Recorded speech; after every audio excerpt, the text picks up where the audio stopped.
Capítulo 4 de Êxodo. Então respondeu Moisés e disse: Mas eis que não me crerão, nem ouvirão a minha voz, porque dirão: o Senhor não te apareceu. E o Senhor disse-lhe: que é isso na tua mão? E ele disse: uma vara. E ele disse: lança-a na terra. E ele a lançou na terra, e tornou-se em cobra, e Moisés fugia dela. Então disse o Senhor a Moisés: estende a tua mão e pega-lhe pela cauda. E estendeu sua mão e pegou-lhe pela cauda, e tornou-se em vara na sua mão. Para que creiam que te apareceu o Senhor Deus de seus pais, o Deus de Abraão, o Deus de Isaque e o Deus de Jacó. O título da minha mensagem nesta noite: que é isso nas tuas mãos? Vamos orar? Querido Deus e eterno Pai, obrigado, Senhor, por cada pessoa reunida aqui nesta noite, cada um, meu Pai, que veio buscar a sua presença, cada um que veio buscar adorar a Deus, contemplar a formosura de Deus no seu templo. Pai, obrigado, Senhor, pelos hinos que já ouvimos, que foram entoados ao seu santo e precioso nome.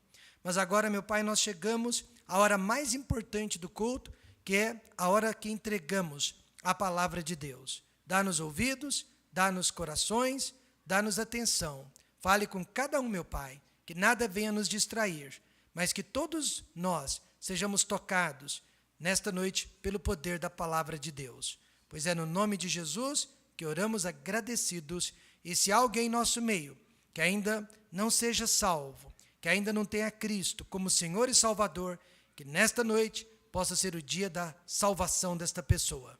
É a nossa oração no nome de Jesus. Amém. Podem se assentar? Meus irmãos, Jesus e Deus também nos disseram que os pensamentos deles não são os nossos pensamentos, que o caminho deles não é o nosso caminho. Na verdade, o profeta Isaías disse: porque assim como os céus são mais altos do que a terra, assim são os meus caminhos mais altos do que os vossos caminhos, e os meus pensamentos mais altos que os vossos pensamentos. Isaías 55, verso 9. Algo semelhante aconteceu no livro de 1 Samuel, quando Samuel, ele foi avisado por Deus para visitar a casa de Jessé, o belemita. Jessé era o pai de Davi, e Samuel foi avisado por Deus que um dos filhos de Jessé deveria ser ungido para ser o novo rei de Israel. Samuel foi e pediu para conhecer todos os filhos de Jessé, mas ele se enganou quando ele viu Eliabe, o filho mais velho, alto, o mais forte, o mais bonito. Dentre eles, Samuel logo pensou: deve ser este que Deus irá ungir, que Deus escolheu para ser o pastor de Israel. Mas Deus teve que corrigir Samuel e disse: Samuel, você não enxerga como eu enxergo. Você está vendo apenas a aparência, mas eu, Deus, vejo dentro do coração. Veja quais foram as palavras de Deus em 1 Samuel 16, 7. Não atentes para a sua aparência, nem para a grandeza da sua estatura, porque eu tenho rejeitado. Porque o Senhor não vê como vê o homem, pois o homem vê o que está diante dos olhos, porém o Senhor olha para o coração. Saiba que Deus está olhando para dentro do meu e do seu coração nesta noite. Geralmente, nós escolhemos pessoas simpáticas, pessoas educadas, pessoas opulentas, para ocupar os cargos mais tradicionais da igreja. E se dependesse de nós, servos de Deus, que foram grandemente usados por Ele no passado, jamais teriam sido escolhidos, jamais teriam sido usados por nós. Mas o apóstolo Paulo diz, irmãos, em 1 Coríntios 2, ou melhor dizendo, 1 Coríntios 1, 27, mas Deus escolheu as coisas loucas deste mundo para confundir as sábias. Deus escolheu as coisas fracas deste mundo para confundir as fortes. Em outras palavras, a história da igreja, ela está repleta de homens e mulheres que eram loucos e eram fracos diante deste mundo, mas que foram usados por Deus para transformar cidades, nações e o mundo inteiro. Amém, irmãos? No caso de Moisés, ele também foi escolhido por Deus, só que humanamente falando, ele deveria ter sido chamado, ele deveria ter sido escolhido 40 anos antes, quando ele tinha apenas 40 anos de idade. Mas Deus deixou para chamá-lo, Deus deixou para escolhê-lo, quando ele já estava de certa idade, quando ele já tinha 80 anos de idade, quando ele já era uma pessoa, digamos assim, pronta para se aposentar. Mas Deus escolheu exatamente chamar Moisés quando ele tinha apenas 80 anos de idade. Por que Deus não chamou Moisés com 40 anos de idade, irmãos? Filho adotivo da filha de Faraó, um dos herdeiros do trono de Faraó, estudado, letrado nas melhores faculdades e escolas do Egito, jovem ainda. Humanamente falando, nós não entendemos por que Deus não chamou Moisés 40 anos antes, mas esperou para chamá-lo quando ele já tinha 80 anos de vida. E este é o nosso problema. Nós sempre estamos julgando as decisões de Deus baseado no nosso julgamento humano. Nós sempre estamos duvidando de Deus diante daquilo que sentimos e diante daquilo que pensamos. E é por esta razão que muitas coisas acontecem conosco e nós não entendemos, nós não aceitamos. E acontecem com outras pessoas, nós também não entendemos e não aceitamos. Porém, Deus disse: aquietai-vos e sabei que eu sou Deus. Em outras palavras, fiquem quietos, porque eu sei o que eu estou fazendo. Amém, irmãos? Fiquem tranquilos, porque eu sei o que eu tenho em mente. Os meus planos não são os seus planos. Os meus caminhos não são os seus caminhos. Os meus pensamentos não são os seus pensamentos. Por exemplo, por que Deus não chamou Moisés quando Moisés ainda era jovem, com 40 anos de vida? Primeira razão, agora nós sabemos. Porque Moisés era uma pessoa impaciente, sem direção, sem percepção, sem permissão de Deus. Moisés se achou no direito de tirar a vida de um egípcio para proteger um de seus irmãos hebreus. Porém, Deus não havia lhe dado esta permissão, Deus não havia lhe dado esta ordem, Deus não havia lhe dado esta direção.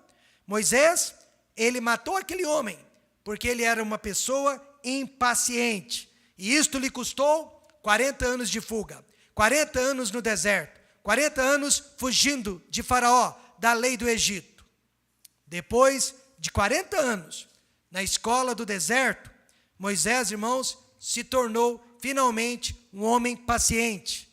Na verdade, a Bíblia diz que nos dias dele, ele era o homem mais manso que havia sobre a face da terra. Com 40 anos, impaciente, intempestivo. Com 80 anos, um homem prudente, um homem manso, um homem controlado pelo Espírito Santo de Deus. Ele não foi chamado quando jovem, porque ele não estava preparado. E um dos maiores problemas hoje, dentro da igreja de Jesus Cristo, é a nossa falta de paciência para com as pessoas. Nós queremos que as pessoas sejam transformadas da noite para o dia. Nós queremos que as pessoas andem de acordo com a cartilha da noite para o dia. Mas eu quero que você saiba que santificação é um processo. Acontece todos os dias e até o último dia da nossa vida. Salvação é um ato instantâneo, mas a nossa santificação é um processo.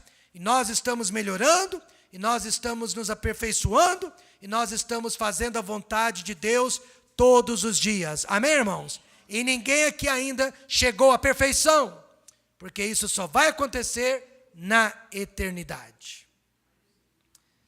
Nosso objetivo não pode ser só a pregação da palavra de Deus, mas a edificação do povo de Deus. Nosso objetivo não pode ser só ensinar a palavra de Deus, mas o aprendizado de nossos irmãos.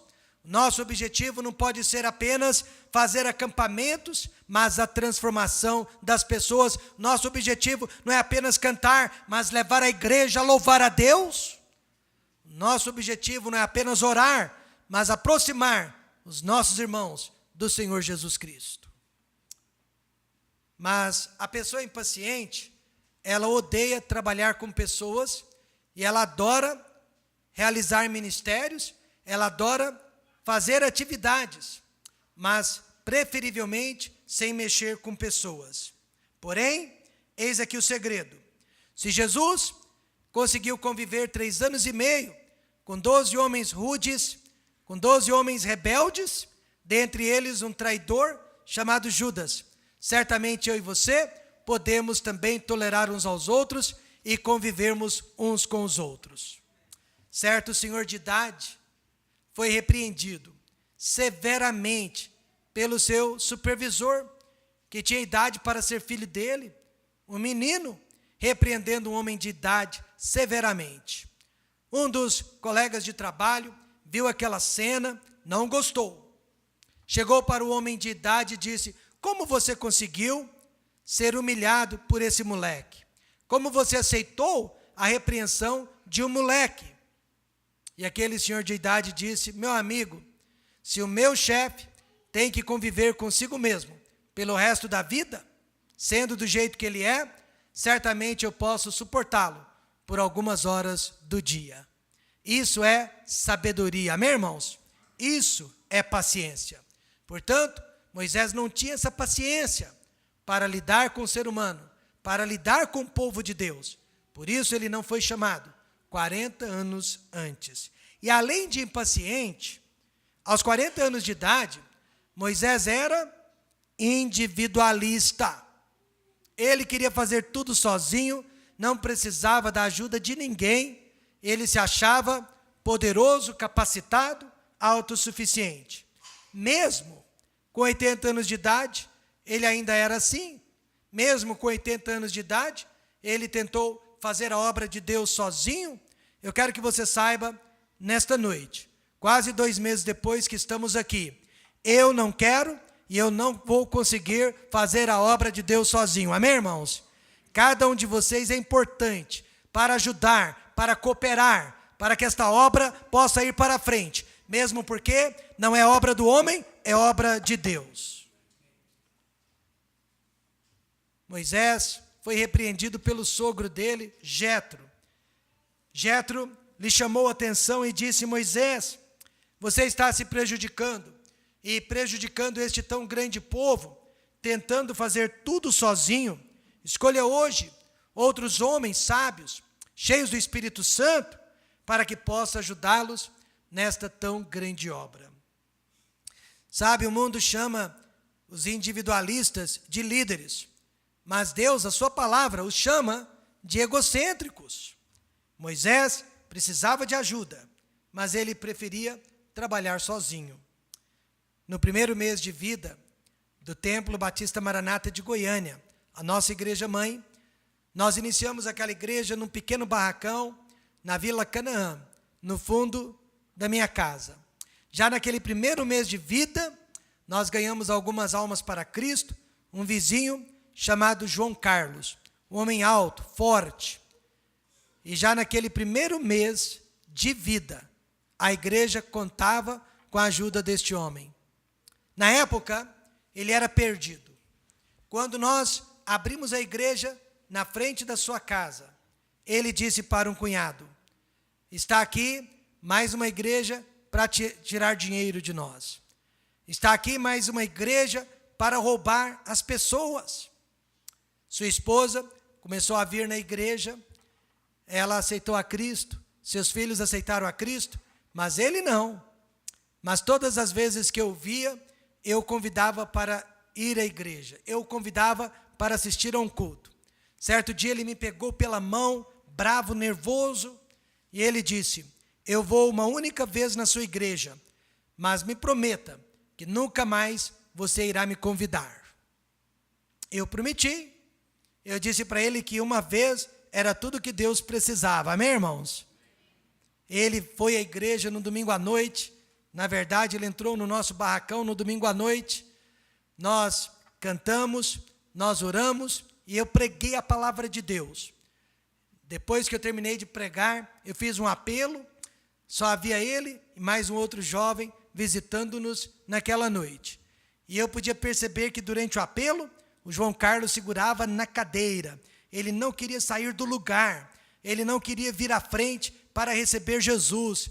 Então, nós cantamos 1, 2, 3, 4, 5 vezes, e eu estava disposto a cantar 100 vezes até aquele homem aceitar Jesus Cristo. Finalmente, ele veio à frente. Nós nos ajoelhamos, ele aceitou a Cristo. Depois daquele dia, ele nunca mais abandonou a igreja. Ele que dizia que o pastor era um ladrão, tornou-se o primeiro tesoureiro da nossa igreja. Amém, irmãos? E ele descobriu que todo centavo era usado única e exclusivamente para a glória de Deus. Hoje ele é o primeiro diácono da igreja. E naquele primeiro mês de vida dele e da igreja, ele me ajudava. Eu precisava de ajuda. Várias vezes eu era chamado 2, 3 horas da manhã para confortar famílias em luto. Famílias que haviam perdido entes queridos. Naqueles dias, as famílias não tinham dinheiro para pagar uma funerária ou um trabalho profissional. Nós íamos para a casa das pessoas. O João Carlos lavava o defunto, preparava o corpo para o enterro, enquanto eu confortava e evangelizava a família que estava em luto. Meus amados irmãos, ninguém consegue nada sozinho. Ninguém consegue nada sozinho, principalmente na obra de Deus. A obra de Deus precisa de ajuda, a obra de Deus precisa de participação, a obra de Deus precisa de voluntários. A igreja em Goiânia cresceu, porque eu não fazia nada sozinho, mas tínhamos a ajuda de outras pessoas. Por que será que Deus ainda não está usando você? Por que será que você ainda não está sendo útil na obra dele? Pode ser por uma dessas duas razões. Você ainda é uma pessoa impaciente. Você ainda é uma pessoa individualista. Mas na obra de Deus, o tempo é de Deus e não nosso. Na obra de Deus, a obra é do povo e não do homem. Em segundo lugar, quem era Moisés para servir a Deus? Em outras palavras, quem sou eu? Quem é você para servirmos a Deus? Moisés perguntou. Então Moisés disse a Deus: quem sou eu que vá a Faraó e tire do Egito os filhos de Israel? Em outras palavras, Moisés queria saber por que Deus está me escolhendo. Com 80 anos de idade, quem sou eu para servi-lo? Mas se você ler a Bíblia, você vai ver que Deus nunca respondeu a esta pergunta. Ele perguntou quem sou eu e Deus fez silêncio, porque a pergunta era irrelevante, a pergunta não tinha importância, não interessa quem você seja, não interessa quem Moisés seja, o importante é saber quem é Deus. Quem sou eu não interessa, quem é Deus interessa. Deus nunca respondeu a Moisés porque o estava escolhendo. O Moisés, de 40 anos atrás, teria pensado: Deus está me escolhendo porque eu sou jovem. Deus está me escolhendo porque eu sou filho da filha de Faraó. Deus está me escolhendo porque eu me formei nas melhores escolas do Egito. Agora, com 80 anos de idade, talvez usando uma bengala, Moisés perguntou: quem sou eu? E Deus nunca lhe respondeu, porque não interessa, Moisés, quem você seja, mas quem Deus é. Quem sou eu para ser pastor e missionário? Quem somos nós para fazermos parte da família de Deus? Quem somos nós para dizer que quando morrer nós vamos para o céu? Amém, irmãos? Quem somos nós para dizer que todos os nossos pecados foram lavados e redimidos pelo sangue de Jesus Cristo? Quem somos nós? Deus não responde, mas nós sabemos da resposta. Nós somos miseráveis pecadores, lavados e regenerados no precioso sangue de Jesus Cristo. Paulo disse em 1 Coríntios 5:10, mas pela graça de Deus sou o que sou. Amém, irmãos? Eu não sei quem você é, mas eu sei de uma coisa: é pela graça de Deus. Talvez você seja uma pessoa estudada, letrada, talvez uma pessoa indouta, talvez rico, talvez pobre, não interessa. Você e eu somos o que somos pela graça de Deus. Agora, quando Moisés perguntou, quem sou eu? Deus não respondeu, porque não era importante. Mas quando Moisés perguntou, e quem é o Senhor? Agora a pergunta é importante. Quem é o Senhor? Aí Deus respondeu, vai, diga para eles que eu sou o enviou. Amém, irmãos? Eu sou o que sou. Os egípcios, eles conheciam várias formas de deuses. Eles eram politeístas. Havia deuses para todos os tipos de crença. Mas eles não conheciam o único e verdadeiro Deus que existe. Eu sou é um nome pessoal de Deus no Velho Testamento. Significa eu sou Deus no passado, no presente e no futuro. Amém, irmãos? Eu sou Deus autoexistente. Eu existo por causa de mim mesmo. Aquele que existe por causa de si mesmo. É isso que significa o nome eu sou. E este eu sou apareceu também no Novo Testamento. Eu sou apareceu no Novo Testamento e ele disse, eu sou o caminho. Eu sou o bom pastor. Eu sou a porta. Eu sou a ressurreição e a vida. Aquele que crê em mim nunca morrerá. Eu sou a luz do mundo. Eu sou o pão da vida. E eu sou Jesus Cristo. Amém, irmãos? Eu sou apareceu no Novo Testamento. Moisés falou do eu sou no Velho Testamento. E hoje à noite nós estamos falando do eu sou no Novo Testamento. Não importa quem nós sejamos. O importante é mostrar para o mundo quem Jesus Cristo é. Quando foi chamado, Moisés deu muitas desculpas. Uma delas, eu não sou eloquente, eu não sei falar, eu sou pesado de língua. A irmã Cláudia poderia dizer a mesma coisa. Eu não consigo falar, eu sou pesada de língua. Mas aí Deus respondeu, Moisés, quem fez a boca?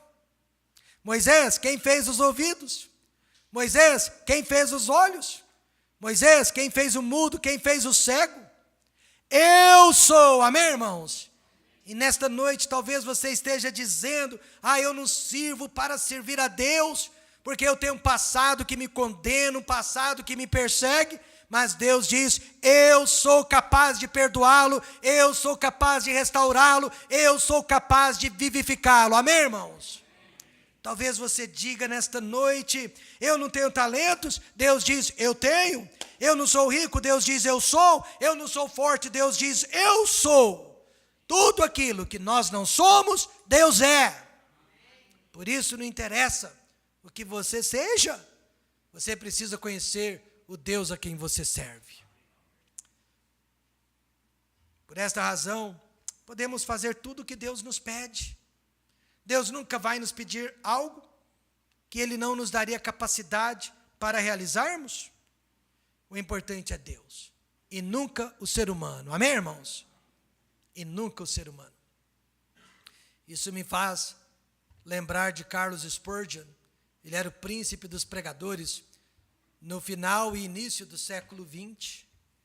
Uma igreja em Londres, Igreja Batista Tabernáculo, com cerca de 30 mil membros. Naquela época, e várias pessoas saíam dos Estados Unidos da América, iam para Londres, na Inglaterra, só para conhecer a Igreja Batista Tabernáculo, para ouvir o príncipe dos pregadores, Charles Spurgeon. Um desses americanos saiu dos Estados Unidos, pegou o navio, foi para Londres, Inglaterra, foi visitar a Igreja Batista Tabernáculo, assentou-se no meio das 30 mil pessoas, ouviu a pregação, ouviu os cânticos, ouviu o homem de Deus, voltou para casa. Quando chegou de volta no seu país, na sua família, os filhos e a esposa perguntaram, e aí, você viu Charles Spurgeon? E aquele homem respondeu, vi, mas eu só o vi até o momento em que ele subiu atrás do púlpito, porque uma vez atrás do púlpito, eu só vi o Senhor Jesus Cristo. Meus amados irmãos, nós temos que estar numa igreja onde Jesus Cristo é o centro. Nós temos que estar numa igreja onde a palavra de Deus é o centro. E nós temos que estar numa igreja onde nós diminuímos e Ele possa crescer. Carlos Spurgeon tinha uma igreja assim, porque ele era um pastor assim. Moisés, não interessa quem você seja. Você precisa saber quem eu sou. Porque Deus não chamou Moisés mais cedo. Com 40 anos de idade, eu teria chamado com 40 anos, eu não teria chamado ninguém com 80 anos de idade. Aquietai-vos, sabei que eu sou Deus, eu não faço erros, amém, irmãos? Moisés não estava preparado, impaciente, individualista. A obra de Deus não é lugar para isso. Quem era Moisés para servir a Deus, não interessa. Deus não o chamou porque ele era letrado, Deus não chamou porque ele era filho da filha de Faraó. Aliás, tudo isso só atrapalhou, né? E nada ajudou. Deus não o chamou por causa de nada de bom que Moisés possuía. Deus o chamou porque Deus é misericordioso. E em terceiro e último lugar, o que Moisés tinha para oferecer a Deus? Pense, o que você tem nesta noite para oferecer a Deus? Veja mais uma vez os versos 1 e 2. Então respondeu Moisés e disse: mas eis que não me crerão, nem ouvirão a minha voz, porque dirão: o Senhor não te apareceu. O Senhor lhe disse: que é isso na tua mão? E ele disse: uma vara. Que é isso na tua mão? Uma vara. Uma vara qualquer, uma vara feia, uma vara torta, uma vara que estava, digamos assim, sobre o chão, sujo, uma vara que ele havia pego ali na hora, talvez para liderar o rebanho de ovelhas, não sei, mas era uma vara qualquer, uma vara feia, uma vara de um lugar qualquer, mas que quando foi oferecida a Deus, aquela vara insignificante, ela foi usada para lançar 10 pragas sobre o Egito, ela foi usada para abrir o Mar Vermelho, e ela foi usada para tirar rocha, ou melhor dizendo, água das rochas, amém, irmãos? Uma vara qualquer, mas a partir do momento em que ela foi oferecida para Deus, ela se tornou um instrumento poderoso nas mãos de Moisés. Mas ninguém daria nada para aquela vara. Alguém aí dos fundos? Eu poderia perguntar: o que você tem nas mãos? E alguém aí dos fundos diria: pastor Rômulo, eu tenho 5 pãezinhos e 2 peixinhos. Mas o que é isso para tantas pessoas? E a palavra de Deus responderia: se você oferecer esses 2 peixinhos e 5 pãezinhos para Jesus, Ele pode quebrá-los, Ele pode abençoá-los e Ele pode multiplicá-los entre 15 mil pessoas. Amém, irmãos? Deus só não usa aquilo que não foi ainda oferecido a Ele. Deus não pode usar a sua vida, Deus não pode usar as suas mãos, Deus não pode usar os seus talentos, caso você ainda não tenha se oferecido a Ele. Quando eu me entreguei a Jesus Cristo, eu tinha apenas 12 anos de idade, e nada mais além da minha idade. Eu tinha uma calça velha, desbotada, com zíper quebrado, eu tinha uma camisa velha, desbotada, eu tinha um par de sapatos, cuja sola estava furada. Na época eu era órfão de mãe, nós éramos muito pobres, mas eu me entreguei nas mãos de Deus. E hoje, Ele me transformou num pregador de sua palavra. Deus apenas não usa aquilo que não lhe foi oferecido ainda. E o que você tem para oferecer a Deus nesta noite? Em primeiro lugar, você e eu ainda temos tempo. Não importa a sua idade, se você está respirando, você ainda tem tempo nas mãos. E tempo é a desculpa número 1 que as pessoas dão para não servir a Deus. Eu não entendo. Todos nós temos tempo, porque, aliás, é a área em que todos nós somos iguais. 24 horas por dia, 7 dias por semana, 12 meses por ano. E, no entanto, todas as pessoas, ou quase todas as pessoas, dão essa desculpa de que não tem tempo. Uma pesquisa mostrou que a televisão, ou melhor dizendo, a tela, ou da televisão, ou da internet, do computador, fica ligada 7 horas por dia dentro de casa. Ora, se uma tela está ligada por 7 horas por dia, é porque alguém está assistindo, é porque alguém está ali diante da tela para entretenimento. E isso é desperdício de tempo. Isso prova que nós não temos as prioridades certas. Por isso a Bíblia diz, remindo o tempo, porquanto os dias são maus. Paremos então de usar o tempo como desculpa. Temos 24 horas por dia, como qualquer outra pessoa. Segunda coisa que você tem a vida. Quantos estão vivos? Digam amém. Você está vivo. Significa que você ainda pode e deve servir a Deus. E deixe-me dizer-lhe que a vida é uma só. Não existe uma segunda chance. Não existe uma segunda vida. Não há uma segunda vida. Não há uma segunda chance neste mundo. E, no entanto, muitos estão desperdiçando a vida. O ontem jamais será recuperado. Você sabia que nem mesmo Deus dá jeito no passado? Não, Ele não muda o passado de ninguém. Por isso a palavra de Deus diz que a solução para o passado é o quê? O perdão de Deus. Esquecendo-me das coisas que atrás ficam e avançando para as que estão diante de mim. Prossigo para o alvo pelo prêmio da soberana vocação. Deus, Ele cobre o nosso passado. Deus apaga o nosso passado. Mas Ele não muda nada do que aconteceu, nada do que fizemos.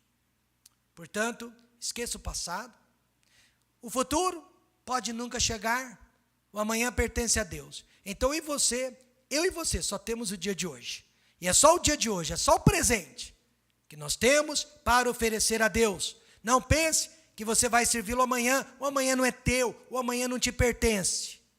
Mas hoje, agora, você deve se dedicar a Deus. Certo casal convidou um missionário para almoçar em casa. O missionário chegou lá e só ouviu reclamação. O marido tinha uma doença gravíssima, chamada esclerose múltipla. E ele podia ficar paralítico a qualquer hora do dia ou da noite, ou poderia também nunca ficar paralítico. Morrer com aquela doença, mas sem nunca sentir o sintoma. Então aquele casal vivia todos os dias uma grande incerteza. Será que vai ser hoje? Será que vai ser hoje? E de tanto ouvir essa palavra incerteza, incerteza, incerteza, o missionário disse, irmãos, parem. Todos nós vivemos uma incerteza. Ninguém sabe o que vai acontecer daqui a algumas horas, daqui a alguns dias. A diferença é que vocês sabem disso e a maioria de nós não. Mas a vida de toda pessoa é uma incerteza. Deus prometeu o céu, mas Deus não prometeu que nós vamos viver aqui para sempre. Portanto, a vida de hoje é o que eu e você temos para dar a Deus. O que tinha Moisés? Uma vara qualquer. Até aquele dia, no Monte Sinai, tratava-se de uma vara qualquer, insignificante, mas depois de oferecida a Deus, tornou-se um instrumento de grande poder nas mãos de Deus, nas mãos de Moisés. Além da vara, Moisés ofereceu a vida que ele tinha, 80 anos de idade, pronto para morrer, pronto para se aposentar, pronto para descansar. Lá estava ele, começando um trabalho, começando um ministério. Moisés tinha tempo, ele não sabia quanto tempo. Deus ainda lhe deu mais 40 anos, mas Moisés não sabia se seriam mais 40 anos, 30 anos, 20, 10 anos ou apenas um ano. Mas o que ele tinha naquele instante, ele deu nas mãos de Deus. Sabe qual é a minha opinião? Se Moisés tivesse sido irredutível e não tivesse se dado a Deus naquele dia, ele não teria razão nenhuma para viver mais tempo. Deus o teria levado. Mas porque ele se dedicou a Deus, viveu mais 40 anos. Moisés, depois de Cristo, foi e ainda é conhecido como o maior líder de todos os tempos. Ele é lido em todas as sinagogas do mundo e em todas as igrejas do Senhor Jesus Cristo. Agora eu pergunto, o que é isso nas suas mãos? É a sua idade. Alguns são muito jovens, alguns já estão na meia idade, como eu, outros já estão na terceira idade, mas você tem a vida, você tem a idade para entregar a Deus. É a sua personalidade. Deus usa cada um de nós com a nossa personalidade. Ele nos purifica, Ele nos molda, Ele nos aperfeiçoa, mas Ele nos usa apesar de nós. Amém, irmãos? Você tem a sua personalidade, você tem talentos, dons que Deus lhe concedeu, você tem a sua vida, que você pode oferecer para Ele nesta noite. Alguns anos atrás, uma senhora entrou na nossa igreja chorando. Eu a encontrei na porta e ela perguntou, pastor, eu posso adorar a Deus na sua igreja nesta noite? Eu falei, claro que sim.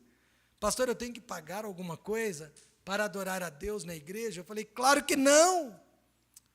E ela me disse, sabe por que eu estou chorando? Porque eu acabei de ser mandada embora da igreja. O pastor disse que só poderia entrar quem tivesse no mínimo R$10 para dar de oferta na noite de hoje. Eu não tinha. Eu não pude entrar na igreja. Eu disse para ela, senhora, entra aqui. Não tem que dar nem um centavo. A única coisa que Deus pede, os seus ouvidos. E ela ficou, ouviu, e naquela noite, ela aceitou Jesus Cristo como Salvador. O que você tem para oferecer a Deus? Ofereça o que você tem. Porque uma centelha só, uma faísquinha só, dela surge um grande fogo na sua vida e na vida das pessoas que vão estar ao seu redor.